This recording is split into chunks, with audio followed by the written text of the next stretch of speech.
In today's video, I'm going to teach you how to add progress bar in ClickUp. Let's get started by opening your browser and heading to the ClickUp login page. Sign in the way you normally do. If you use single sign-on, click Continue with Google, then choose your Google account to complete the sign-in. Give it a moment while ClickUp loads your workspace. Once you're in, navigate to the exact list where you want to visualize progress. Make sure you're viewing it in List View. This view lays your tasks out in rows with customizable columns, which is perfect for adding a progress bar.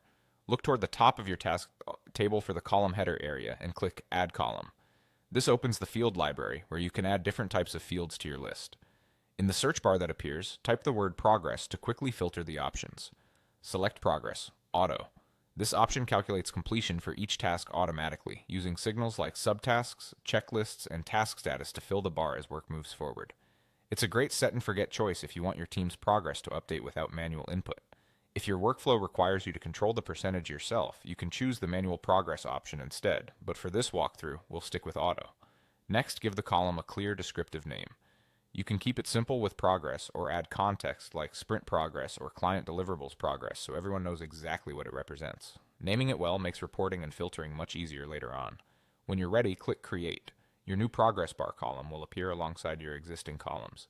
As you and your team work on tasks, you'll see each bar fill in automatically based on the criteria ClickUp tracks. Move a task toward completion, check off subtasks, or change its status, and the bar will update. If you had chosen the manual option, this is where you'd click into a cell and set the percentage yourself. If you don't see the Add Column button or the option appears grayed out, you may need edit permissions on the list, so check with your workspace admin. And if the column is hidden, look for a column visibility menu to make it appear. That's it. You've added a progress bar to your list in ClickUp, creating a clear, visual snapshot of how work is moving. Save this workflow for future lists and enjoy more transparent, data-driven project tracking.